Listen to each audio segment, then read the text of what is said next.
오늘 그 말씀해 주실 박춘호 박사님은 제가 오픈 포럼 카톡방에 올렸습니다만은 원래 우리 그 박 박사님은 학부에서는 제가 알기로는 미생물학과를 나온 걸 알고 있습니다. 미생물학과를 졸업을 하고 포항공대에서 미생물학 혹은 뭐 유전공학 쪽으로 해서 박사학위를 받으시고 그리고 우리 박사하기 전에 사실은 우리 뷰에서 뷰의 아주 초창기 초기 멤버죠. 뷰가 이제 창립한 지 원래 23년 됐는데 초기에 와서 기독교 세계관과 창조론 이런 분야에 대해서 공부를 해서 석사과정을 마쳤습니다. 현재 수원에 있는 아주 첨단 의료 바이오 연구원에서 연구하면서 아주대학의 그 제약 임상대학원에서 분자생물학을 강의하고 있습니다.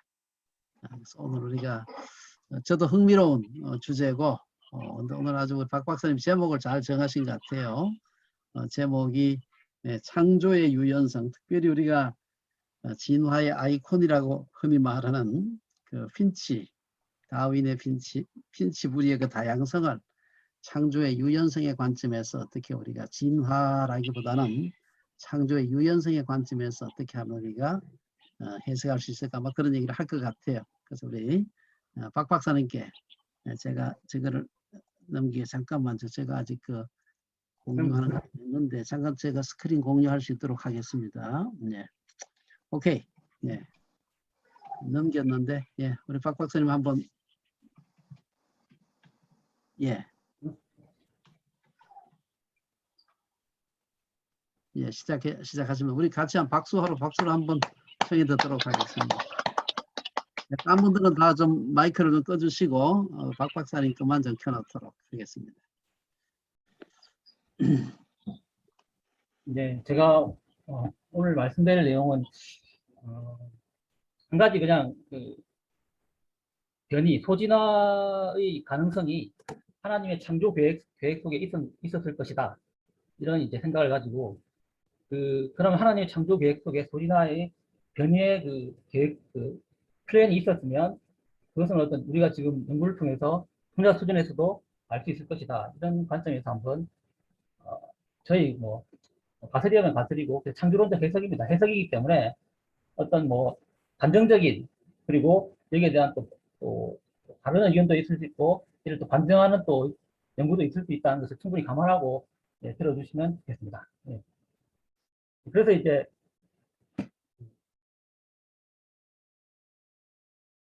우리가 이제 그 변이는 모든 사람들이 인식을 하고 있습니다.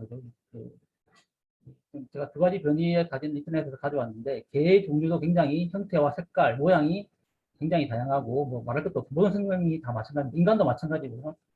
오히려 곤충에서도 이러한 색깔과 이런 여기 스팟의 형태들이 굉장히 다양한 것들이 자연계에 존재합니다. 그래서 왜 이런 그 다양한 변이가 존재할까? 그리고 어떠한 기작에 의해서 이러한 변이가 나타나고 이러한 변이의 궁극적 목적은 뭔가? 이제 어떤 세계관을 가느냐에 따라서 이러한 변이가 나타난 이유는 결국은 변이가 축적되고 자연 선택이 되고 결국은 이제 어떤 대진화를 설명할 수 있는 기반이 된다고 보는 사람도 있고 또 그렇지 않으면 그럼 창조론적 관점은 무엇인가에 생각해 봤을 때 예, 그럼 창조론적으로 그러면 이 변이를 어떻게 우리가 생각해 볼 수 있을까? 좀 전에 말씀드린 것처럼 하나님의 창조 계획 속에서 이 변이는 어떤 의미가 있고 우리가 어떻게 해석할 수 있을까? 그래서 이 변이를 생각할 때마다 우리가 받는 과학 교육과 이런 것들에 의해서 변이는 결국은 이제 모든 생명체가 연결돼 있고 대진화로 가는 기초 현상이다. 이런 관점을 한번 어떻게 하면 한번 재해석할 것인가. 물론 이거는 어떤 과학적인 의미하면 과학적인 논의가 아니고 해석학적인 논의가 될 수가 있겠습니다. 그래서 이제 그 다윈도 이제 처음부터 이제 이런 고민을 했을 겁니다. 이제. 그래서 다윈의 종의 기원의 1장을 보게 되면은 1장의 타이틀이 Variation under Domestication, 결국 사육과 재배하에서 발생하는 변이. 물론 이게 약간 이름이 좀 바뀌긴 합니다만 초판에 이렇게 되어 있습니다. 그래서 초판에 가져오면 그래서 이제 그 다윈이 왜 일장을 사육과 재배에서 발생한 변이를 말하면서 자연스택과 자연스택을 이제 이야기하기 위해서 이것을 꺼냈는가? 그걸 좀 좀 더 생각해 볼 필요가 있다고 저는 개인적으로 생각하는데요. 이 일장은 이제 보면 종횡기운의 일장은 이제 인간에 의해서 주로 이 인위적인 거죠. 인위적인 사육과 재배하에서 발생하는 변이를 말하고 있고요. 2장에서는 이제 자연에서 일어나는 변이에 대해서 또 이야기합니다. 그래서 1장, 2장이 변이에 대한 이야기가 계속 나오게 되죠. 그래서 이제 그 1장에 보면 이제 다윈이 특히 이제 비둘기에 대한 이야기가 나오게 되는데, 비둘기를 이제 여기 잠깐 일부를 제가 옮겼는데요. 비둘기를 연구하기 위해 왜 비둘기 연구를 했냐면, 비둘기를 보니까 굉장히 그 당시에 이제 비둘기 육종이 굉장히 이제 유행을 했던 것 같습니다. 1800년대, 19세기 중반쯤에 영국에서.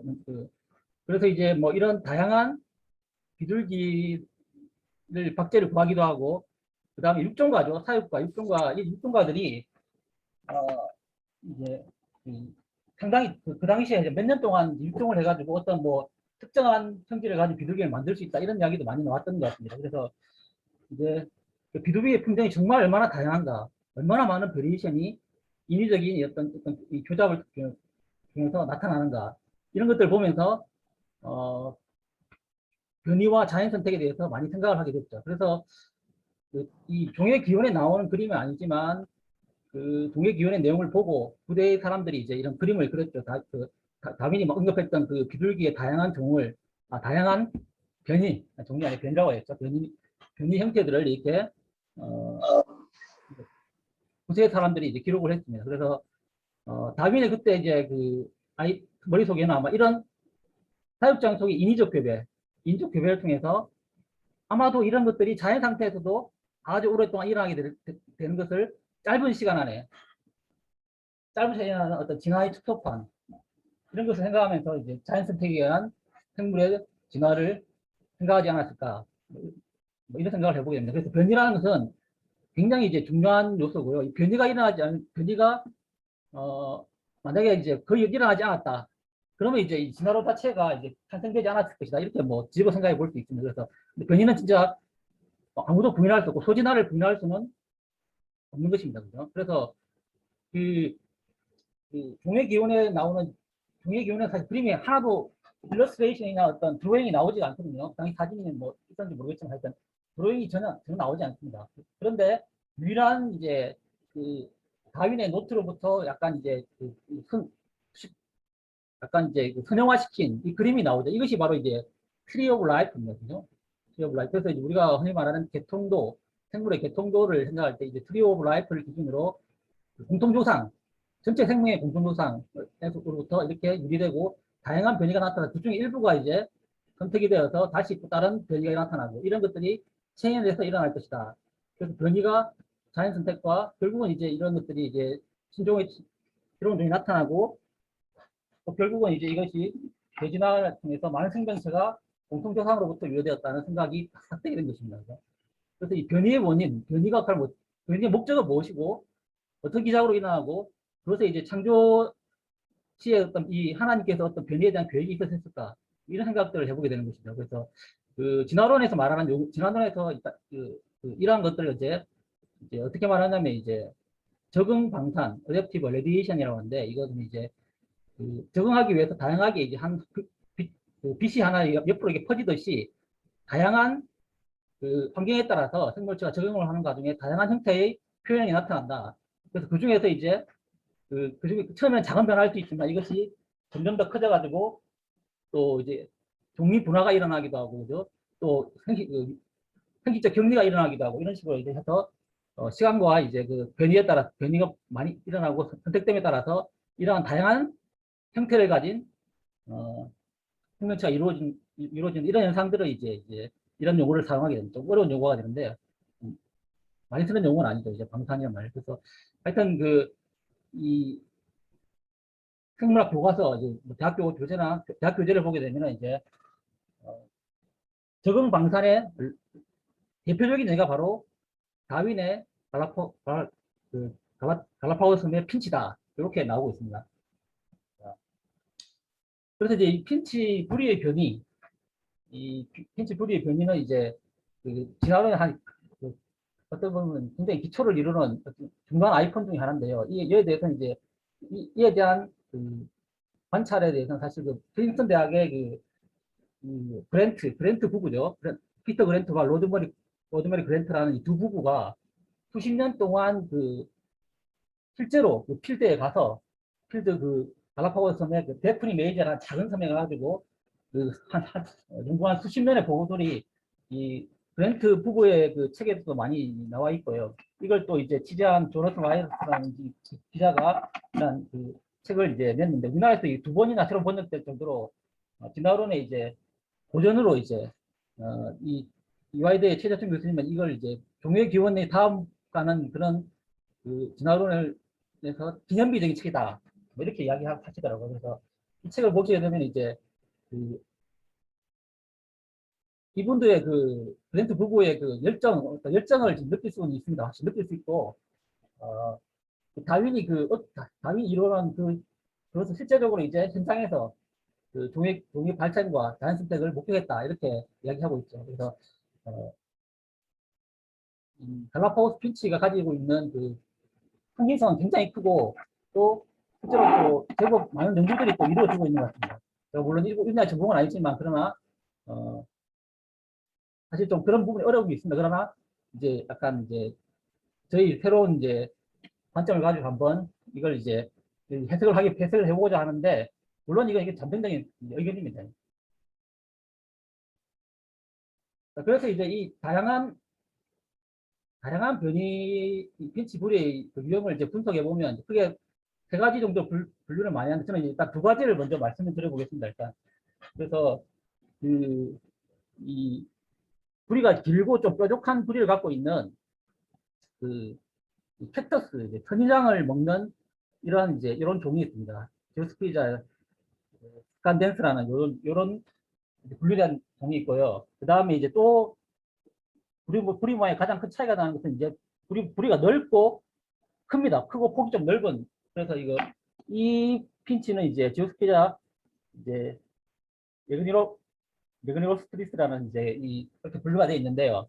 이건 주로 이제 열매를 쪼아서 먹는 열매를 쪼아서 먹기에 적합한 형태를 띠고 있다는 것을 알 수가 있고 이런 것들을 이제 꽃이나 이런 화분을 먹기에 적합한 이런 길쭉한 부리의 모양을 취하고 있습니다. 그럼 이 두 핀치의 이 부리가 왜 이렇게 변하게 되었을 것인가?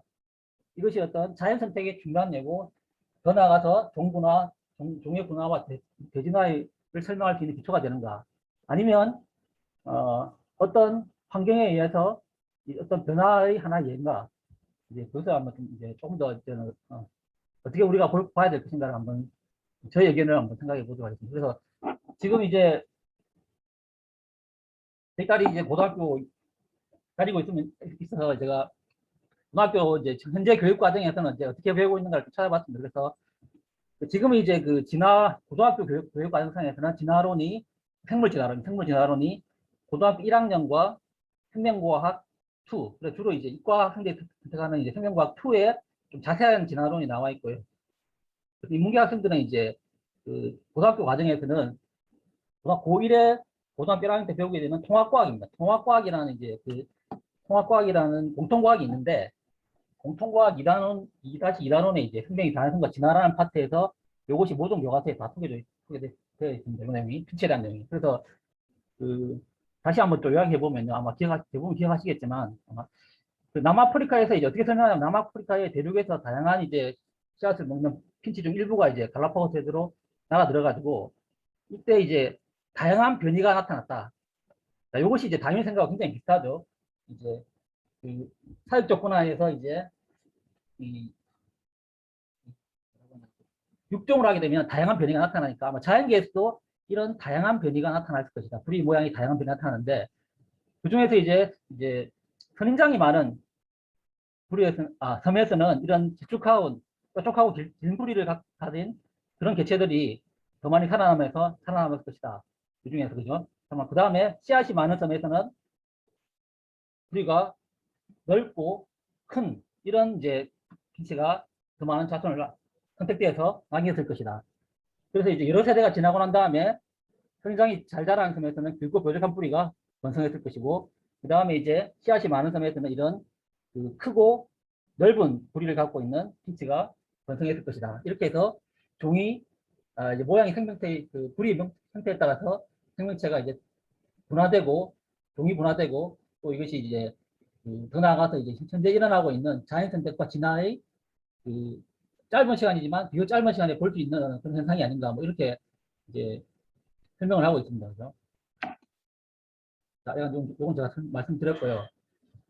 자, 그래서 이제 그러면 이제 요건 제가 지금 아침에 올린 PDF를 못 넣었지만 제가 아침에 다시 이제 적었습니다. 그래서 조금 제 생각을 정리하기 위해서 그렇다면 생명의 변이, 생명체의 변이는 자, 그 반복 그 진화론의 세계관이라고 할 수 있는 방법론적 자연주의 관점에서의 변이를 설명하는 기초인가? 이런 질문을 이제 크리스찬들은 해야 될 것 같다는 생각이 들고요. 그 다음에 이제 그 생물의 유전 정보가 그러면 생물 유전 정보가 본질적으로 점진적인 자연주의적 방법으로 생성될 수 없다. 그래서 이것이 이제 전형적인 현재 말하고 있는 지적 설계론에서 말하고 있는 그 유전 정보의 복잡성과 특이성에 관한 내용입니다. 그래서 뭐 제가 굳이 저희 그 현재의 관점을 이야기하자면 지적 설계론에 또 가까운 편인데요. 그래서 이제 유전 정보가 그러면 이 자연주의적 점진적인 방법으로 생성될 수 있다고 생각할 경우는 조금 다르게 됩니다. 근데 만약에 우리가 그 이 유전 정보는 그 복잡성과 특이성 때문에 점진적인 자연주의적 방법, 현재 과학으로 탐구할 수 있는 그 방법론도 자연주의적 방법으로 설명하고 있는 그런 방법으로 그 생성될 수 없고 창조시의 어떤 하나님의 창조시의 어떤 대대적으로 어떤 주어진 것 이게 그 하나님께서 어떤 그 이미 생명체에 주어진 것이라고 한다면 그러면 그 안에 생명체 안에는 변이의 능력 이 변이의 능력을 저는 이제 그 오늘 제가 말씀드린 유연성이라는 이 단어로 조금 말씀드리겠습니다. 그래서 변이의 능력도 함께 존재해야 되지 않을까 이렇게 이제 질문을 합니다. 그래서 하나님께서 생명체의 변이의 능력도 이미 함께 주시지 않았을까? 자, 그러면 하나님께서 창조 시에 생명체의 변이의 능력을 부여하셨다면, 유연성을 부여하셨다면, 이런 이것은 이제 어떤 유전 정보의 점진적인 변화, 아까 말씀드린 돌연변이죠, 돌연변이. 유전 정보의 점진적인 변화는 한마디로 돌연변이적, 신다위주의적 관점이죠. 그래서 점진적인 변화보다는 이미 존재하는 유전 정보를 이미 하나님께 주셨던 유전 정보를 유연하게 사용한다. 이걸 갖다가 이제 분자 생물학적 용어는 발현이라고 하죠. 유연하게 사용하는 기작이 좀 더 자연스럽지 않은가. 이건 제 생각입니다. 이제 일단 반론도 물론 있을 수 있습니다. 그죠? 그래서 이제 제가 핀치에 대한 당연히 핀치에 대한 논문을 검색을 해보면서 이제 2014년부터 후성유전학이라는 물론 이제 이것이 많은 논문이 있는 것이 아니기 때문에 일부 뭐 진화론에서 일부 학자들의 견해다 이렇게 말할 수 있을 수도 있습니다. 그러나 그 핀치에 대한 이제 후성유전학의 논문들이 몇 개가 나오는 걸 보면서 자 그렇다면 후성유전학의 원리는 하나님께서 어떤 생명체에 부여하셨던 유연성을 가능케 하는 원리 중에 많은 원리가 있을 것인데 아직 밝혀지지 않은 그 중에 하나가 아닐까 이런 생각을 해보게 됐습니다. 그래서 이것이 저희 이제 질문과 생각인데요. 그래서 후성유전학적인 원리를 통해 가지고 하나님께서 창조시에 우리의 생명체 유전 정보에 유연성을 부여하시지 않았을까? 이것이 저희 이제 생각입니다. 그래서 이제 후성유전학이라는 파트는 이제 주로 2000년대에 들어와서 물론 이제 그 아이디어는 1950년대부터 나왔습니다만은 오늘 그 부분에 대해서 좀 자세하게 이야기할 수 있는 시간은 부족할 것 같고요. 간단하게 이제 말씀을 드리겠습니다. 그래서 후성유전학이라는 것은 다시 말씀드리겠고요. 일단 다양한 핀치 불의 형태는 유전자 자체가 아니라 유전자 자체의 변화 이게 유전자 자체의 변화가 이제 간단하게 말씀드리면 아까 돌연변이입니다. 돌연변이가 아니라 유전자 발현의 차이에 긴장나는 논문들이 이분하고 이제 아까 말씀드린 브렌트 부부가 공동 연구를 통해서 이제 나왔죠. 그래서 2004년 이제 사이언스에 처음 나왔는데 이때 이제 핀치의 넓이 크기를 결정하는 유전자가 이제 BMP4라는 이제 유전자의 발현하고 핀치 부리의 그 깊이하고 넓이를 형태가 굉장히 관련돼 있다. 이것이 이제 어떤 실험 기법을 통해 가지고 이제 실제로 발생학적 그 과정에서 그 엠브리오 섹션을 해가지고 이제 본 것이죠. 그래서 이때 보면 BMP4라 유전자가 이제 여기 보면 이제 굉장히 이제 부리가 크고 넓은 핀치 같은 경우는 이제 BMP4라 유전자가 굉장히 많이 발현된다는 거, 발생 과정 중에 발현된다는 것을 이제 보고를 했습니다. 그죠? 이것은 이제 여기서 분명히 짚고 넘어갈 부분은 BMP4라는 유전자의 정보의 변화가 아니라 유전자의 발현, 유전자를 읽어내는 방식을 바꿨다는 것입니다. 그리고 이제 또 다른 논문이 이제 2년 뒤에 나오게 되는데요. 2006년 이제 네이처에서 나왔던 논문인데 똑같은 그룹에서 넣습니다. 똑같은 사람들이 있는데 이때는 이제 켈모듈이라는 또 유전자를 또 하나 더 찾았습니다. 그래서 그 결론적으로 보시게 되면은 이제 보면 이거 그 캡터스 핀치 같은 경우는 BMP4 레벨을 발생하기 낮고 헬모듈린이 상당히 높다는 것을 발견했고요. 그 다음에 이제 반대로 이 가장 두껍고 더 큰 부리의 경우는 이런 캡터스 핀치와 마찬가지로 브라운드 핀치에서는 헬모듈린 레벨은 굉장히 낮고 그 다음에 이제 BMP4 레벨은 아까 말씀드린 것처럼 사이언스 2004년 논문의 것처럼 상당히 높다 이런 것들이 보고가 됐습니다. 그래서 이제 유전자의 차이가 아니라 유전자 반응 차이에 기냈다 이렇게 돼 있습니다. 이것이 이제 지금은 이제 그 생화학 교과서에도 이런 내용이 나오더라고요. 유전자 반응 부분에서. 그래서 2014년에 이제 어떤 논문이 나왔습니다. 물론 이제 이분도 또 다른 그룹에서 나온긴 하지만 이러한 그 다윈의 핀치의 부리의 다양성에서는 후성유전학적인 뭔가가 있는 것 같다. 여기에 일단 많은 반론이 있을 것이라고 생각이 듭니다만 제가 내부했어요. 그래서 이제 지금 이 논문의 요약을 간단히 말씀드리면 방법적인 측면은 이제 좀 설명을 하고요. 일단 여기서 보면 이제 지오스피자 포티스라는 종을 기준으로 해가지고 이 핀치를 기준으로 해가지고 빨간색은 이제 후성유전학적인 차이를 숫자로 표현한 것이고요. 파란색은 CMB라는 뮤테이션, 돌연변이, 유전 정보의 차이를 이제 숫자로 표현한 것입니다. 자, 그래서 여기서 주목해 볼 만한 내용이 뭐냐면, 여기서 이제 계통 분류학적으로 유형 관계를 먼저 그렸습니다. 그린 다음에, 계통 분류학적으로 거리가 멀어질수록 후성 유전학적인 차이가 굉장히 커진다는 것을 말하고 있습니다. 그렇지만 이제 유전학적인 차이는 이러한 어떤 질서가 없이 나타납니다. 자, 이게 이제 이걸 보게 되면은 이게 모레큘러 클락하고 굉장히 비슷한데요. 모레큘러 클락이 상당히 이제 어떤 이야기할 때 기존의 어떤 계통 분류학하고 모레큘러 클락을 비교해 보면 어떤 이제 약간 불일치가 일어납니다. 그거가 굉장히 좀 비슷한 경향이 있는데, 그러니까 이 논문의 결론이 뭐냐면 핀치 부리의 모양의 차이는 유전학적인 차이라기보다는 구성 유전학적인 차이가 좀 더 큰 것 같다. 최소한 이 정도는 이렇게 주장을 할 수 있는 겁니다. 그러니까 물론 이제 이것을 어떻게 했느냐에 따라서 많은 반론이 있을 수 있다고 생각합니다. 자, 그래서 이 부분은 이제 제가 이제 어떻게 할까, 이 구성 유전학을 처음 들어보신 분들이 또 있을 것 같아가지고 제가 간단하게 했는데, 구성 유전학은 결국 이제 한마디로 요약하면 DNA 유전 정보는 변함이 없더라도 다른 기자계에서 유전자의 발현이 조절돼 가지고 성질이 달라질 수 있고, 이것이 때로는 이제 후손에게 전달되기도 한다. 이렇게 말씀드릴 수 있겠습니다. 그래서 이제 이 부분 또 이제 배경이 없으신 분들을 위해 잠깐 말씀드리면, 우리가 폐간의 염색체를 이제 DNA를 이렇게 바닥을 뽑게 이게 자세히 살펴보게 되면은 DNA가 이제 이중 바닥으로 되어 있지 않습니까? 그러면 여기에 이제 DNA를 감싸고 있는, DNA를 만약에 실이라고 하면 실패처럼 감싸고 있는 단백질이 있습니다. 그리고 히스톤이라는 단백질이 있죠. 이런 것들 이제 히스톤이 이제 예전에는 이제 그냥 DNA를 지탱하는 물리적인 구조다 이렇게 생각을 했었는데, 히스톤의 어떤 여기 단백질이기 때문에 이 단백질은 상당히 이제 여기 화학적인 모디피케이션, 뭐라고 하나, 어떤 변화, 수식이 굉장히 많이 되고 다양한 화학적 장기들이 효소에 붙을 수가 있습니다. 그리고 이제 DNA는 이제 메틸레이션, 대표적으로 이제 히스톤 모디피케이션과 DNA 메틸레이션을 예를 들고 쓸 수가 있는데요. 이러한 DNA 정보 자체가 ATGC의 유전 정보가 변하는 것이 아니라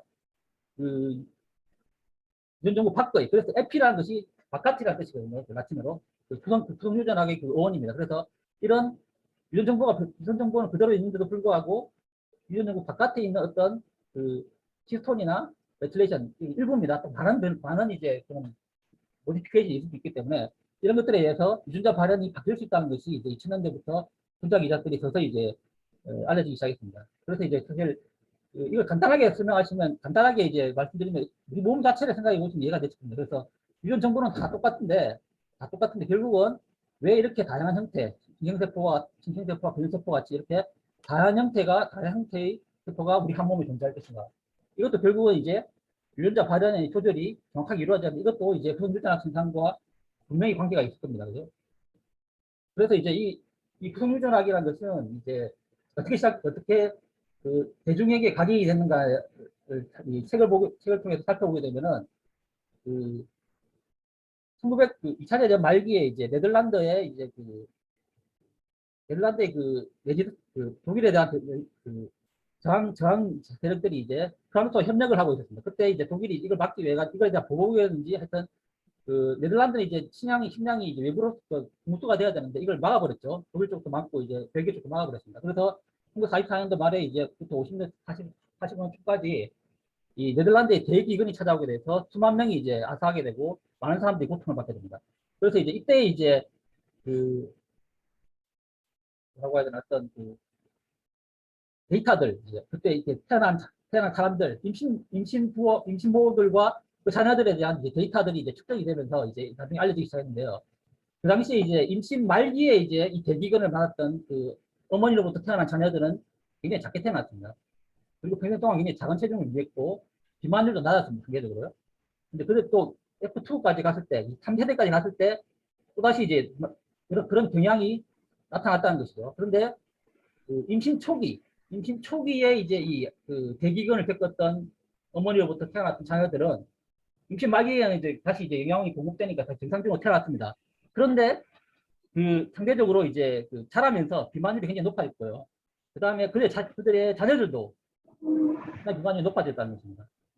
그래서 이제 이건 이 후천적으로 얻어진 환경에서 생긴 그런 변화인데도 불구하고 어머니의 어떤 자궁에서 임신 초기죠. 사실은 임신 초기에 있었던 그 사건이 그 1세대 혹은 2세대까지 영향을 미칠 수 있다.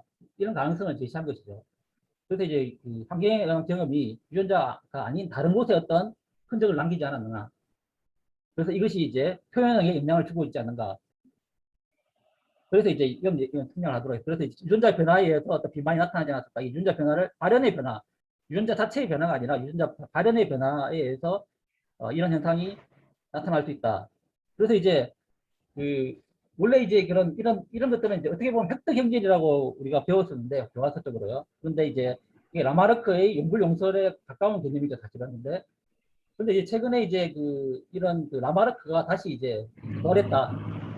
이런 전열의 표지 모델로 라마르크가 다시 등장하기도 하고요. 그래서 이제 나중에 상당히 고민을 끼쳤다. 이런 카툰이 나오기도 합니다. 그래서 이 유전학적인 현상이라는 것은 그 기존의 무작위적인 변이가 일어나기 위해서는 반드시 성질이 변화하기 위해서는 유전자의 변화가 발생돼야 한다.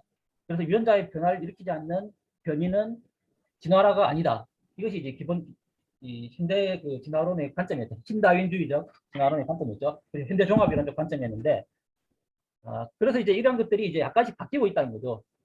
생각이 바뀌고 있습니다. 그죠? 라마르크가 옳았을 수도 있다. 그런 이야기를 한 거죠. 물론 라마르크의 그때 비유가 잘못됐지만 그런 아이들 자체는 틀린 것이 아니다. 그런 생각들이 보편화되기 또 시작했습니다. 그래서 이제 핀치불의 다양한 변이들이 유전자의 변화보다는 어떤 후성유전학적인 변화에 기인한 것을 가능성이 있다. 물론 이제 그 논문이 굉장히 소수이기 때문에 단정적으로 말씀드릴 수는 없습니다만은 그런 그 후성유전학적인 변화가 이런 그 핀치불이의 다양성과 관계가 있을 것이다. 그래서 이제 요건 이제 그냥 제가 요걸 이제 한번 어떻게 연관시킬까 고민을 하다가 이제 한번 생각해 봤는데 한 논문을 제가 가져와서 좀 설명을 드리겠습니다. 그래서 이건 그 유전자가 동일한 실험실에서 보통 이제 유전자가 동일한 마우스를 이렇게 만듭니다. 계속 이제 그 근친 교배를 통해 가지고 genetically identical 마우스를 만들 수 있습니다. 그래서 계속한 근친 교배를 계속하게 되면은 이렇게 유전적으로 굉장히 동일한 집단이 나오게 됩니다. 자연계에서 일어날 수 없는 인위적인 거죠. 이런 동일한 집단에, 유전적으로 동일한 집단에 이렇게 이런 것들이 필요하냐면 실험실에서는 연구를 할 때 우리가 최대한 다른 요소를, 유전적 요소를 배제하기 위해서 이런 그 유전적으로 거의 동일한 지들을 사용해서 외부의 그 약이라든가 물질들을 테스트하게 됩니다. 유전 변화를 유전적인 영향을 체크하기 위해서. 그렇게 이런 마우스 대상으로, 이 논문에서 이제 어떤 일을 했냐면, 이제, 굉장히 이제, 그러니까 굉장히 좋은 환경, 마우스가 굉장히 이제, 다양한 그 환경에서 탐험하고 또 이제 활동하면서 배울 수 있는 이런 환경에서 노출시킨 형제하고, 그 다음에 이제, 일반적인 그 환경에 이제, 특별한 먹이와 물 외에는 다른 뭐, 서로 간의 인터랙션 외에는 다른 그, 특별한 활동을 하기에는 곤란한 그런 환경에서 그 키운 성지하고 이걸 비교를 했습니다. 그래서 이제 뉴런의 모양인데 사실 이거 여기서부터 좀 차이가 나는 것을 아시겠죠? 자, 이건 이제 그,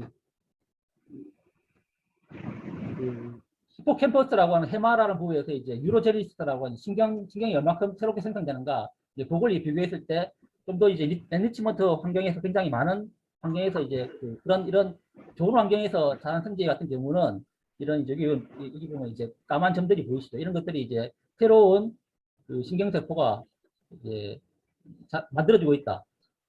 그런 이제 학습하고 배우고 탐험하니까 이런 변화들이 일어난다. 물론 여기에 논란이 있습니다만은 하여튼 요런 보고들이 있었습니다. 그래서 이런 것들 뭐라고 하냐면 이제 브레인 플라스티시티라는 용어를 사용하게 됩니다. 이게 바로 오늘 말씀드린 유연성입니다. 이걸 이제 가소성이라고 번역을 많이 하죠. 많이 하는데 가소성이란 말은 조금 어려운 개념이, 우리말은 좀 어려운 개념이 조금 낯선 용어가 될 수 있을 것 같아서 유연성이라고 하는 것이 없을까 이런 생각을 좀 해보는데, 그래서 브레인 플라스티시티, 뇌 유연성인데요. 이것이 바로 이제 경험과 학습에 의해서 충분히 형성될 수 있는 거죠. 유전적인 변화 없이 마찬가지입니다. 그죠? 자, 그래서 이제 이건 제가 이전에 논문에서도 말씀드린 내용인데, 생명체는 이제 어떤 같은 유전자를 가진 클론 개체라고 할지라도 어떤 환경에 노출되냐에 따라서 다양한 피노타입을 나타내죠. 이걸 갖다가 이제 표현 가소성, 표현은 유연성이라고 번역을 하는 분도 있습니다. 그 표현 가소성이라는 용어를 사용하게 되는데, 이게 다양한 예죠. 그래서 이게 저번에도 말씀드렸었는데, 이게 이제 물벼룩이 이제 일반적인, 오른쪽은 이제 일반적인 환경에서 이제 물벼룩을 노출시켰다가 천적의 천적의 냄새가 있는 물에다 노출시키면 갑자기 이렇게 형태를 변화시키기도 합니다. 그죠? 이것은 어떤 유전자의 급격한 변화가 아니라 가지고 있는 유전자의 형질을, 발현을 급속하게 변화시켰을 가능성이 높죠. 물론 이게 일단 분자 등의 기작은 아직 보고가 되었을 수 있는데 저는 찾지 못했지만, 일단 이것은 이제 기존의 신다유적인 관점의 유전자 변화기보다는 유전자의 발현의 변화라고 볼 수 있습니다. 그리고 마찬가지로 이제 이런 나비의 색깔 변화도 똑같은 이제 나비였지만 언제 태어났느냐에 따라서, 같은 종의 나비였지만 건기에 태어났냐 우기에 태어났냐에 따라서 호르몬의 발현 양상이 달라지면서 색깔이 달라지는, 굉장히 이제 이건 피노타입적으로 굉장히 완전히 다른 형태, 다른 피노타입이 나타나는 것이죠. 색깔이니까요. 이런 것들이 나타나기도 한다. 그 다음에 이제 식물은 말할 것도 없습니다. 식물은 이제 어떤 환경에 노출되느냐. 식물은 자기 위치를 옮길 수가 있기 때문에 가소성이 굉장히 많이 발달하고 있고, 사실 식물의 유전자 정보의 양도 굉장히 많거든요. 그래서 25도에 자랄 때, 노출됐을 때, 20도에 노출됐을 때, 그리고 이것이 같은 식물이 물에서 많이 자라게 될 때, 이런 다양한 형태를 만들 수 있는 그런 능력들을 가지고 있습니다. 그래서 이런 가소성이라는 것은, 플라스티시티라는 것은 굉장히 이제 보편적으로 나타나는 현상입니다. 그런데 이것은 물론 이제 유전자 변화를 동반할 수도 있겠지만, 상당 부분에 있어서는 유전자의 변화를 일으키지 않고 이미 주어진 생명체가 이미 갖고 있는 유전 정보를 유연하게 해석해 가지고 이렇게 갈 수 있다는 것이죠. 자, 그래서 이제 오늘 제가 더 말씀드리는 내용을 요약을 해야 되는데, 다시 한번 요약을 해보겠습니다. 그래서 생물은 끝없이 주위에 변화하는 환경 속에서 적응하며 신체의 모양이나 형태가 다른 다양한 변이가 나타납니다. 이것은 모든 사람이 관찰할 수 있는 현상입니다. 그 생명체의 다양한 변이는 자연 환경에서뿐만 아니라 인간의 간섭, 그래서 인위 선택에 의해서 나타나기도 합니다. 그래서 특히 다윈에 의해서 그것이요. 비교적 짧은 시간에 다양하게 나타날 수 있습니다. 특별히 요즘 최근에 보면 이제 음료를 길들이는 그 실험을 통해서 늑대가 어떻게 개가 됐는가에 대해서 그 진화적인 실험을 했다. 이런 음료 길들이기라는 책을 보시게 되면은 시베리아의 그 여우가 그 사나운 여우가 어떻게 온순한 그 여우가 되는지에 대한 그 짧은 그 90년 안에 아마 시간은 기억이 안 나지 않지만 짧은 시간 안에 이것을 입종해냈습니다. 그죠? 아주 온순한 그 인위 선택을 위해 가지고. 그래서 굉장히 이제 생명체의 변이를 쉽게 또 다양하게 나타날 수 있다는 것을 보여주고 있습니다. 그것이 어떤 기작에 나타나는가를 아직 지금 또 연구가 되고 있기 때문에요. 그래서 이러한 변이는 그래서 유전자 정보의 변화에 기인한 것으로 얘기됐습니다. 그죠? 그래서 그 변이가 나타난 주요 원인은 신다윈주의적 관점에서 유전자 정보가 바뀌는 돌연 변이에 의해서 나타난다. 근데 이제 최근에 연구 결과 예상외로 이제 생명체가 우리 가지고 있는 유전자 정보의 발현 방법을 다양하게 하는 것, 유전자를 읽어드리는 방식을 바꿈으로 인해 가지고 그것이 이제 후성 유전학적인 기작이죠. 후성적 기작에 의해 가지고 일어난 것도 최근에 많이 밝혀지고 있다.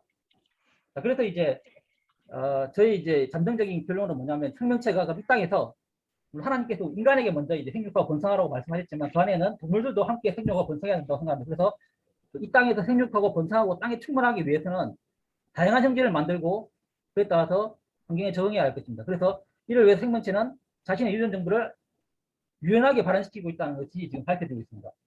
그러면 이러한 능력이 유전자 정보의 변화, 돌연 변이가 아니라 생명체에 이미 주어진 유전 정보 속에 내재되어 있다면 이것은 창조시에 하나님께서 우리 생명체에 부여한 생명의 본질적인 능력으로 볼 수 있지 않을까. 그래서 이것을 저는 이제 창조의 유연성 혹은 생명체 가소성이라고 이렇게 말할 수 있지 않을까. 이렇게 한번 생각을 해봤습니다.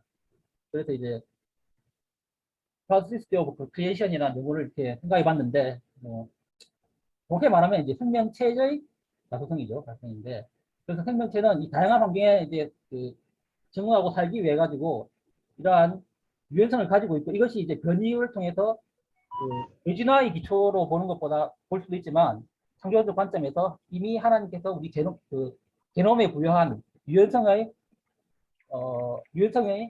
발로가 아닌가 이렇게 한번 생각해 볼 수 있다는 것입니다. 이상으로 제 발표를 마치겠습니다.